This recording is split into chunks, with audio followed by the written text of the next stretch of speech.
নবী বলছেন, আল্লাহ আমার উম্মত যদি জাহান্নামে থাকে আমি কিন্তু জান্নাতে যাব না। আল্লাহ বলছেন, আপনি না গেলে তো জান্নাত উদ্বোধনই হবে না। এবার মামলা কি দাঁড়ালো? আল্লাহ পাক বলে যে আমি তাহকামুল হাকিমিন নিজেকে বলেছি, বিচার না করলেও তো জিনিসটা সুন্দর হয় না। নবী একটা কাজ করেন, ওয়ালা সাউফা ইউতিকা রাব্বুকা ফাতারদা, আমি কাউকে বলি নাই, আপনাকে না বলেছি। আমার সাল্লাল্লাহু আলাইহি রাহমাতাল লিল আলামিন কারো সম্পর্কে নাজিল করি নাই, আপনাকে দিয়েছি।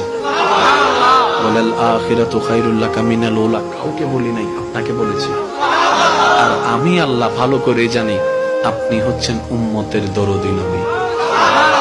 আপনি নিজের জন্য কাঁদেন নাই, সন্তানের জন্য কাঁদেন নাই, পরিবারের জন্য কাঁদেন নাই, নাতির জন্য কাঁদেন নাই, যত কেঁদেছেন জীবনে সবকিছু উম্মতের জন্য। এমনকি হাসরের ময়দানে যখন সর্বপ্রথম আমাদের নবীকে আল্লাহর হুকুমে তোলা হবে, আমাদের নবী উঠেই জিব্রাইল আলাইহিস সালামকে প্রথম প্রশ্ন করবে, ও আমার ভাই জিব্রাইল, আমার উম্মত গুলো কোথায়? আইনা উম্মতি, আইনা উম্মতি, আমার উম্মত কোথায়? আমার উম্মত কোথায়? আমার উম্মত কোথায়? আমি উঠার আগেই নাকি আমার উম্মতকে জাহান্নামে দিয়ে দিয়েছো নাকি? আমার উম্মত কোন জাহান্নামে চলে গেছে নাকি?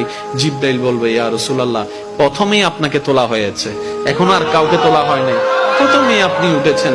আমার নবী বলবে, আমার উম্মত গুলা কোথায়? জিব্রাইল বলবে, ইয়া রাসূলুল্লাহ, এখনো তারা উঠে নাই, উঠবে একটু পরে। নবী দৌড়ায় চলে যাবে আল্লাহর রহমতের দরবারের দিকে। সিজদায় যে পড়বে, একটাই কথা থাকবে, রব্বি হাবলি উম্মতি, রব্বি হাবলি উম্মতি।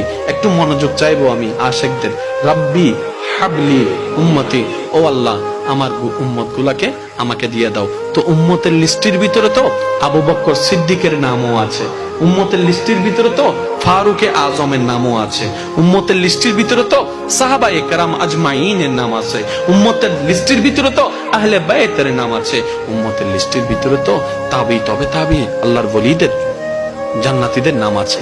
এবার আল্লাহ পাক বলবে, আপনি যে বললেন রব্বি হাবলি উম্মতি, উম্মতকে দেওয়ার জন্য আপনি কে আবু বকরের কথা বলছেন? নবী বলে যে না, আমার আবু বকরকে নিয়ে চিন্তা নাই, আমার ফারুককে নিয়ে চিন্তা নাই, আমার ওসমানকে নিয়ে চিন্তা নাই, আমার আলীকে নিয়ে চিন্তা নাই। ও আল্লাহ, আমার উম্মতের ভিতরে যারা জাহান্নামের অধিবাসী হবে ওই উম্মত গুলাকে আমাকে দিয়ে দাও। আল্লাহ বিচারক হয়ে বিচারও করবেন, জাহান্নামীকে জাহান্নামে দিয়ে দিবেন। আহকামুল হাকিমের দায়িত্ব শেষ। এবার নবীকে আল্লাহ সিজদায় যাওয়ার অনুমতি দিয়ে সুপারিশ করাবেন। নবীর সুপারিশ কবুল করতে করতে নবীর উম্মতকে, আল্লাহর বান্দাদেরকে জাহান্নামী থেকে জান্নাতি করে দিবেন।